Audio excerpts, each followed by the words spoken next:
we're going to talk about the history of the fire helmets. I know this would be interesting for all you guys. That's why I picked this topic to do.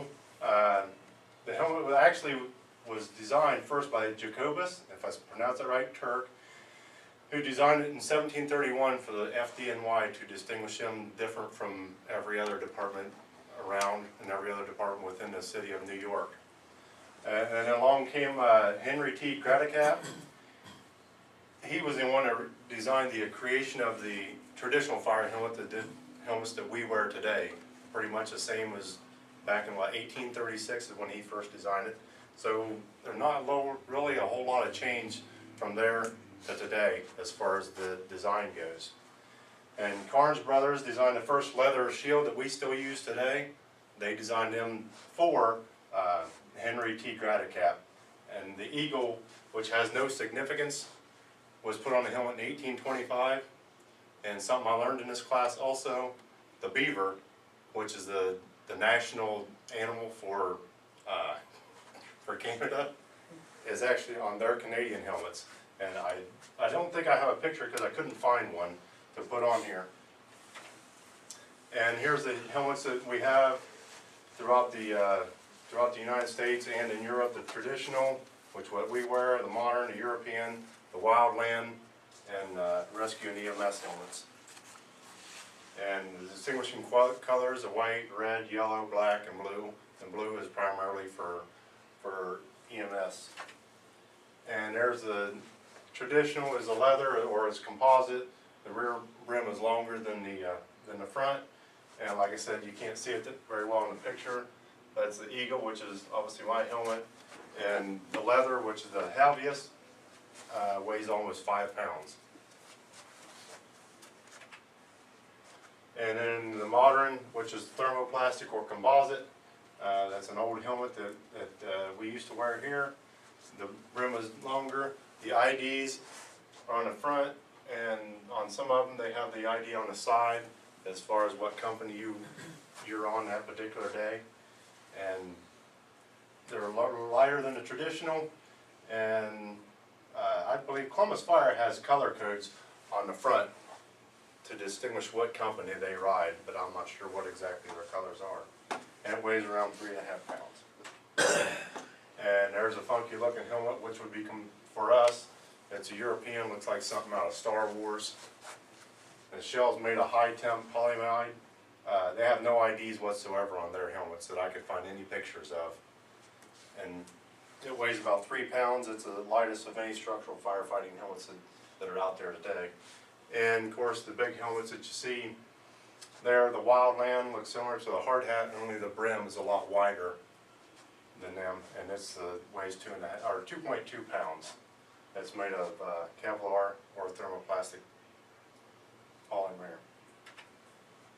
And a rescue or EMS helmet, they're not NFPA approved for any type of firefighting or any structural firefighting whatsoever. They have not NFPA approved, which is 500 degrees for 30 minutes, which obviously them are not rated for. They have stickers on the sides, and they weigh 1.5 pounds, as you can see, made of polycarbonate or thermoplastic shells. And your manufacturers of any type of helmets that are out there today, you got your Bollard, the Carnes, Fire Decks, Lion Apparel, Warning Pride, MSA, Pacific, and Phoenix. Our helmets are all Carnes, except for one guy in the department does have a Phoenix helmet. And down here I made a note. The Bollard, they make the traditional, the modern, the wildland, and rescue. And the Carnes also makes the traditional, the modern, the rescue, and so on and so forth. Down there at the bottom of what manufacturers produce what type of helmets. And the leather helmets, actually this is like a 10-minute video, which doesn't coincide with my class, on how MSA makes the leather helmets, which is, it's really interesting to watch. Now, a leather helmet, if you order one today, you're looking about 5 months before you can get it, because they make them all by hand upon ordering. And as far as your helmet maintenance, your cleaning, painting, your chips, cracks, impacts, any type of heat, and the time that the helmets can be in service. We'll cover that. Clean, you disassemble the helmet and use a mild soap and a lukewarm water. Rinse with lukewarm and never use any chemical solvents, avoids the warning. And never use 1,1-triochloromethane or aromatic chlorinated hydrocarbons or brake fluid. It'll crack the shell and you'll lose your warning, or attack the shell, not crack the shell. And paint, the type of paint, it has to be a flame resistant type of paint, non-conductive, and thermoplastic. Never paint thermoplastic helmets. Chips, the chips have to be deeper than the thickness of the helmet, and if it's measurable, not just a little nick, you actually have to be able to measure with a tape measure to whether it's actually a chip. And never use Bondo. Kind of like, you know, back in the day, people used Bondo on their cars. You hit it one time and it cracked and all it'd fall off. Basically, that's what it'd do with a helmet. Or it just melted if you had used Bondo on a helmet and wear it into a fire. Basically defeating your purpose. And any type of crack on a helmet is obviously bad. You need to take it out of service, get it inspected by somebody who is a certified inspector for them. Like I said, removes from service.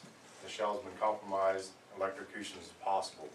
You know, if you have a crack in your helmet, you hit a live wire. Any type of impact, anytime anything falls on your head, falls on the helmet, immediately you need to take it out of service, get another helmet, and have that one checked.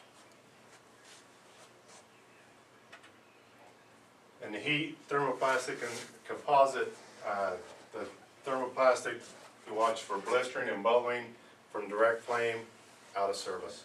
You can no longer use it. And the composite, you have to examine after any type of high heat, which for us, most of the time, any type of high heat is training fire. And time of service, the helmets do have a service life, must be inspected regularly. Check for cracks, chips, and any other types of defects. Now, NFPA states 10 years. I've researched this all day, one day, and I could find nobody that sticks to the 10-year thing. It all depends. If you're FDNY, 10 years might be a long or a short time for their helmets. Smaller department, guy can have that same helmet for 15, 20 years. It just depends on how it's taken care of. They get a lot of use, well, they'll be need to be replaced a lot quicker than the 10 years they suggest. And in conclusion, the fire helmet has come a long way since its inception over 300 years ago. Technology continues to improve. For our safety, whether you are using a composite or leather helmet, it is a vital piece of your PPE. And can and will last many years as long as it's maintained. So, take care of it, inspect it after any type fires, any impacts or whatnot. Take care of your helmet, it will take care of you. Thanks.